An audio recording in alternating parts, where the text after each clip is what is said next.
The porch light was on, but my key didn't fit the door. That's how I knew something was wrong. It wasn't the silence on the street, or the way my suitcase wheels clacked a little too loud on the sidewalk. It wasn't even the fact that my husband hadn't answered a single one of my texts on the flight home. It was that one small detail. That little brass key I'd used for the last 5 years, the one I'd jiggle a little to the left and press in firm, it no longer turned. And in that moment, standing on the porch in my work heels, jet-lagged and hungry, with stale airplane peanuts in my purse and a wedding band on my finger, I suddenly felt like a stranger to my own life. 3 weeks before that night, things were good, or at least I thought they were. I was flying out to Brussels for a 2-week corporate retreat and training, something my company had been planning for months. I manage logistics for a mid-sized import business, so it's not glamorous, but I get to travel a few times a year, and if I'm being honest, I needed that trip. Paul and I had been in a rut. Nothing violent or dramatic, just quiet silences where there used to be jokes, tired dinners in front of the TV, mornings where we barely kissed goodbye. That kind of rut that creeps in slowly, like ivy growing around your marriage, until one day you realize you don't even laugh at the same things anymore. But just before I left, something shifted. He'd come home from a meeting, all smiles, with this boyish excitement I hadn't seen in years. He said he was finally ready to show me the investment project he'd been working on for months. "You remember that duplex in Westover?" he asked. "The one that got foreclosed?" I nodded. He grinned. "It's ours now." That Saturday, he drove me to the property like he was giving a VIP tour. I remember the way his hand tapped the steering wheel, the way he kept glancing at me like a little kid waiting for approval. It was a mess. Broken shutters, weeds tall enough to hide a toddler. But Paul saw something I couldn't. He walked me through the overgrown grass, stepped over a cracked porch board, and pointed out where the patio would go, where the studio could be rented, where the profits would come pouring in. "You always said you wanted passive income," he said, pulling me close. "This is how we get there, babe. One property at a time." It was the first time in a long while that I saw that spark in him, the dreamer, the doer, the guy I fell in love with when we both had nothing but ambition and ramen packets, and I wanted to believe him. So, I did. I flew out that Tuesday, kissing him goodbye at the airport terminal. He packed me a sandwich, turkey on sourdough, my favorite, and slipped a sticky note into my bag that said, "You're the CEO of my heart. Knock 'em dead."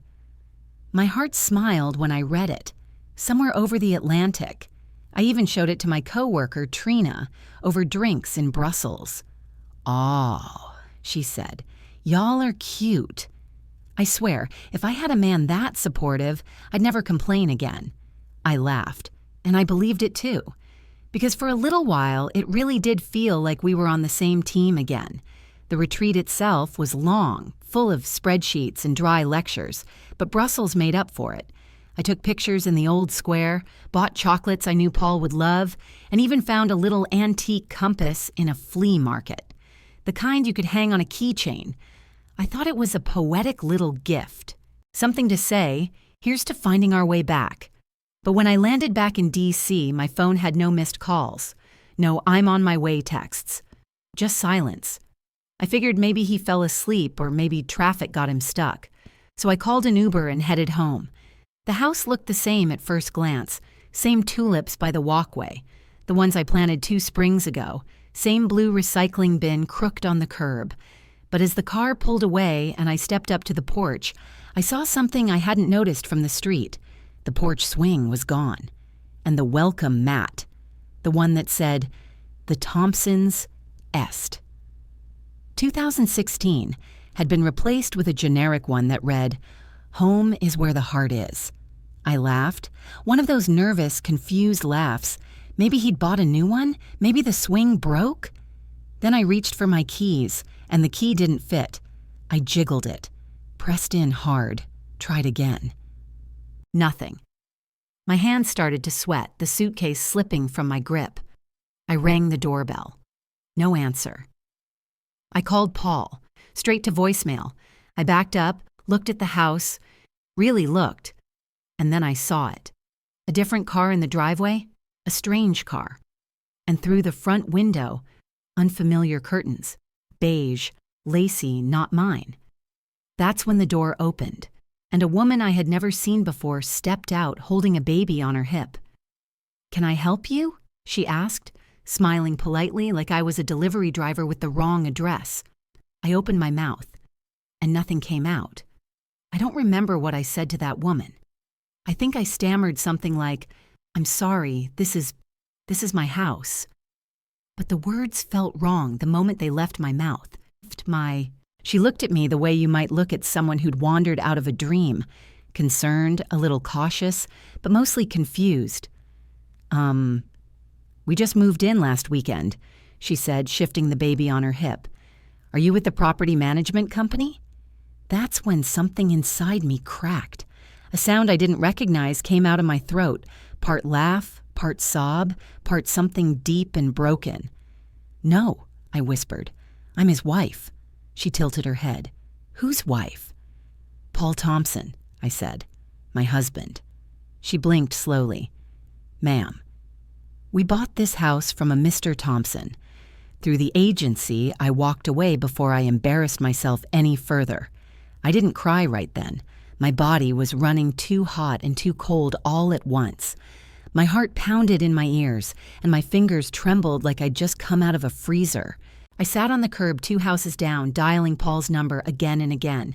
Still nothing, just voicemail. I texted. I begged. I said I was home. I said something was wrong. I even typed, "Please tell me this is some kind of mistake." But there was no answer. I finally called my sister, Camille. "Girl," she said when she picked up, "I was just about to call you. I thought you weren't flying in till Friday." "No," I said slowly, "it's Thursday." I came in early. There was silence on the line for a second. "Wait, did Paul not pick you up?" I told her everything in short, clipped breaths. The wrong key, the strange woman, the baby, the car in the driveway. Camille was quiet for a long moment. Then she said, "You want me to come get you?" "Yes," I whispered. "Please." When Camille pulled up, she didn't say much. Just opened the car door and let me sit in the passenger seat while I held my suitcase in my lap like a shield. We drove in silence for a bit before she finally asked, "Have you checked the property records?" I shook my head. She pulled into a Starbucks parking lot, opened her laptop, and started clicking. I stared at the foam on my latte until she gasped. "Girl," she said, her voice low and tight, "it was sold. 2 weeks ago. Cash buyer. Closed fast 2 weeks ago," I repeated. "But that's when I was in Brussels," she finished for me. I nodded, feeling something cold settle in my chest. "Title was in his name only," she said. "I remember y'all did that back when y'all first moved in, right?" "Credit score thing?" "Yes." "That stupid decision. My score was a mess back then." And he said, "It's just paperwork, babe." "We're married. What's mine is yours." Except now it wasn't. That night, I stayed at Camille's. I didn't sleep much. Every time I closed my eyes, I saw Paul's face, smiling on the porch, pointing at the fixer-upper like a proud boy showing off his science project. "This is how we build a future, babe." That same man had sold the home we built together. Without a word. And not just any home. Our home. Where we spent our first Christmas married, sitting on beanbags because the couch hadn't arrived yet. Where we had friends over for New Year's Eve and spilled wine on the carpet. Where we grieved a miscarriage in quiet sobs, holding each other under the covers for days. That house held every version of us, and now it was gone. I kept trying to reach him. No calls, no texts, no emails. It was like he'd vanished. Until Saturday morning. That's when he finally called. I was brushing my teeth when the screen lit up. I nearly dropped my phone. "Paul," I said, heart racing, "what the hell is going on?" He sighed. "Not guilty, not scared, just tired." "I was going to tell you," he said. "Tell me what?" "That you sold our house while I was on a business trip?" He didn't answer. "Where are you?" I demanded. "Where are you staying?" "I'm safe," he said. I needed to make a move. Things weren't working. My voice broke. So, you just sold it? Behind my back? What about me? What about us? You were never home, he muttered.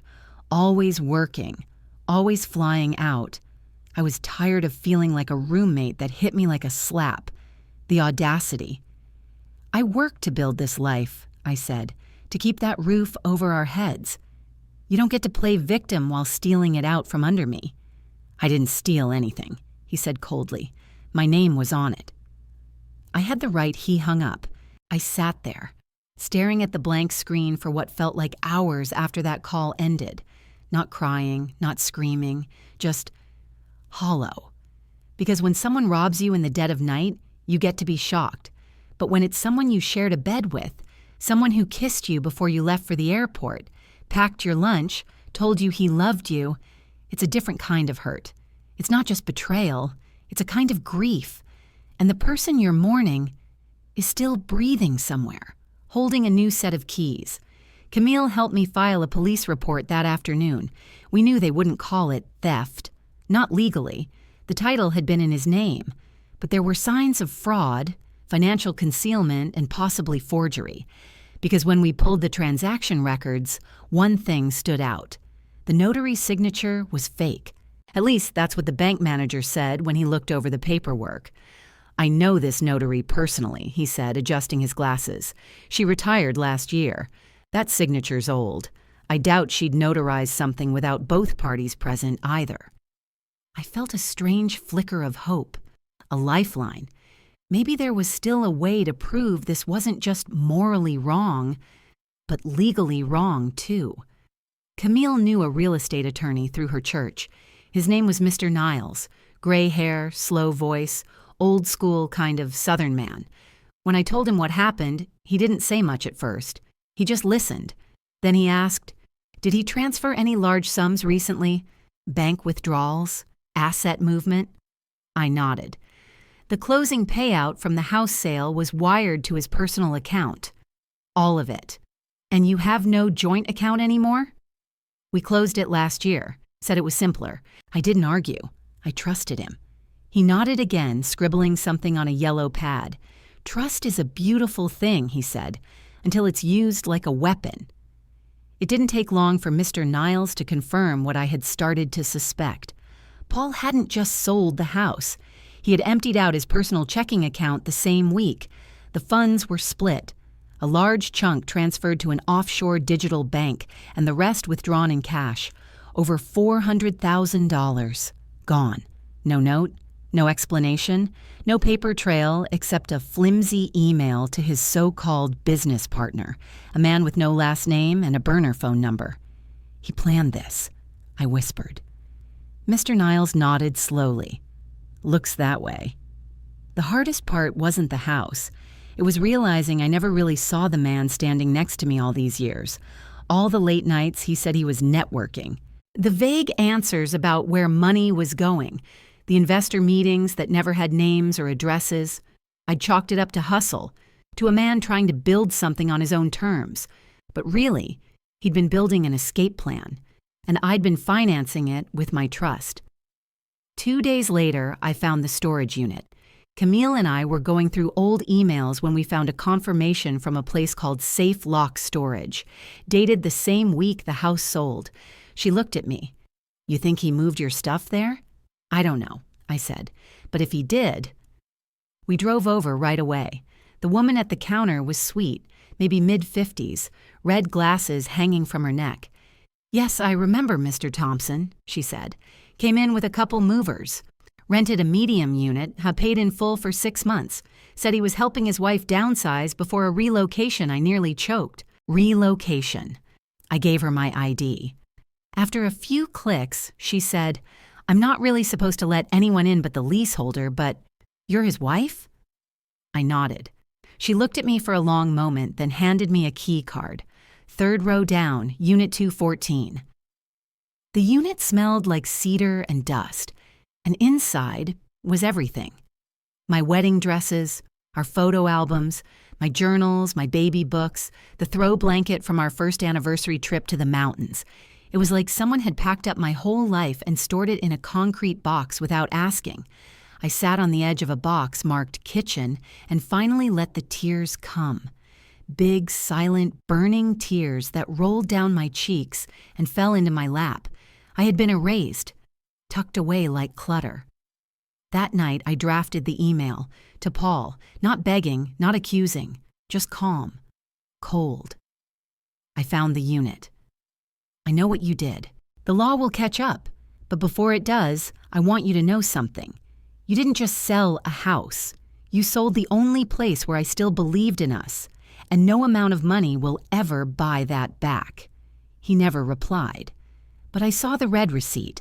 By the time Monday came, I had a lawyer, a folder full of evidence, and a heart made of glass wrapped in steel. I wasn't looking for revenge. I was looking for recognition, for the truth to be named, written down in some legal record that said, yes, this was wrong. Yes, she was wronged. Mr. Niles helped me file a fraud complaint with the county, focused on the forged notary seal. That was our clearest legal wedge. Not enough to undo the sale entirely, but enough to raise red flags and freeze certain transactions. He also sent a demand for financial disclosure, requesting bank statements, investment records, and tax filings. It was a long shot, but sometimes even a long shot can hit its target if you aim it with purpose. In the meantime, I started piecing together my own paper trail. I found Paul's old spreadsheets, backups of conversations with fake investor names, even some emails forwarded to an old account he didn't think I had access to anymore. The kicker? A photo of him, smiling, arms slung around a woman I'd never seen before, time-stamped during my work trip. Same week, the house sold. The email subject line said, "Celebrating the move. Our new beginning." It was sent from his private account. He didn't just sell the house, he'd moved on. Emotionally, physically, spiritually, he hadn't looked back. I didn't want to be petty. That wasn't me, but I did want the truth out.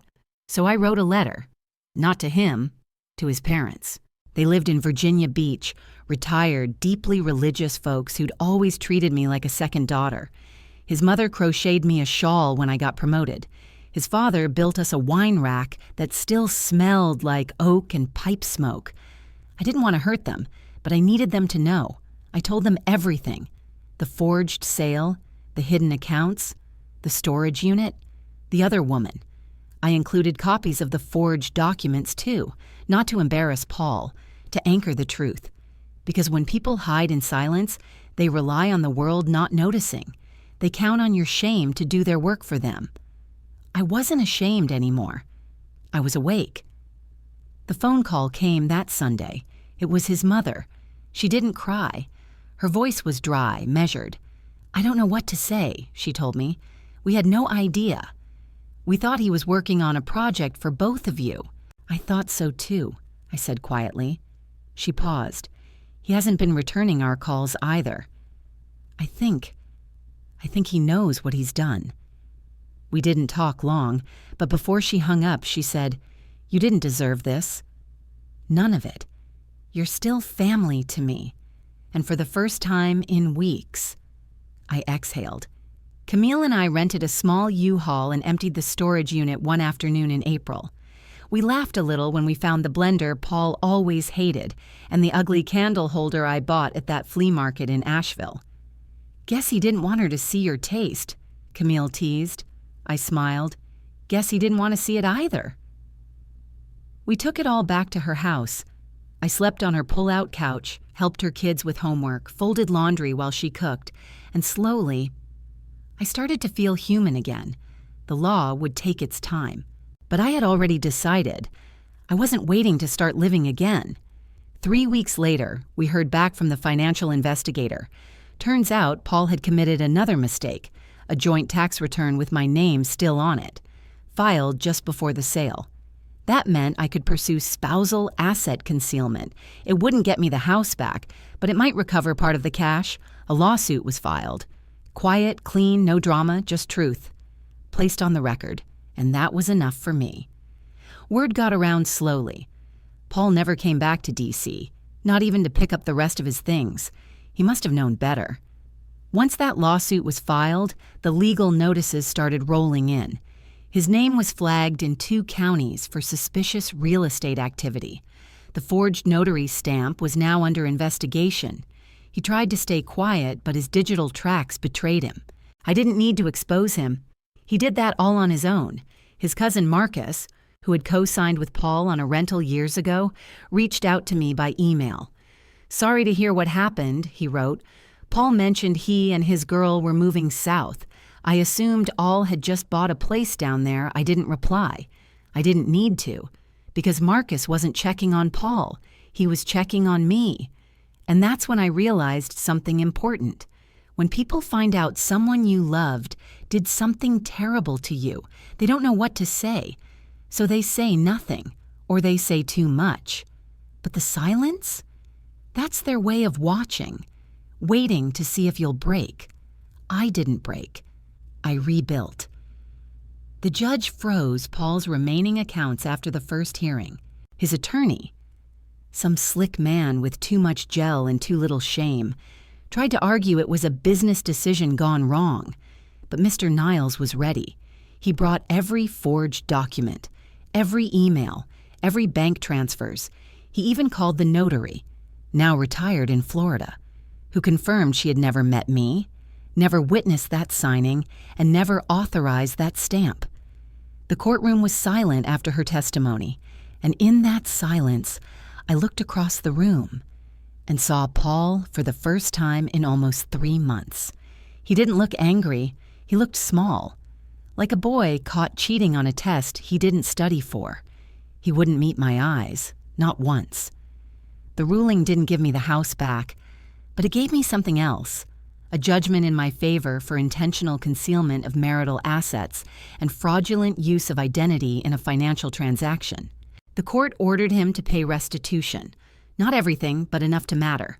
Enough to prove that I wasn't crazy, that I hadn't imagined the betrayal, and more than that, it meant his name was now flagged. No quicker real estate flips, no more disappearing acts. His record would carry the stain he tried to place on me. Camille threw me a moving on party that summer. It wasn't fancy, just some neighbors, close friends, a sheet cake with the words, "You kept the soul, let him keep the keys." We laughed. We danced barefoot in her backyard. The kids caught fireflies and chased each other through the sprinklers. Someone played a slow song on the speaker, and I found myself swaying with a paper plate in one hand and a full heart in the other. I hadn't replaced what I lost, but I had reclaimed who I was. 1 week later, I signed the lease on a quiet 2-bedroom apartment not far from Rock Creek Park. It wasn't fancy, but it was mine.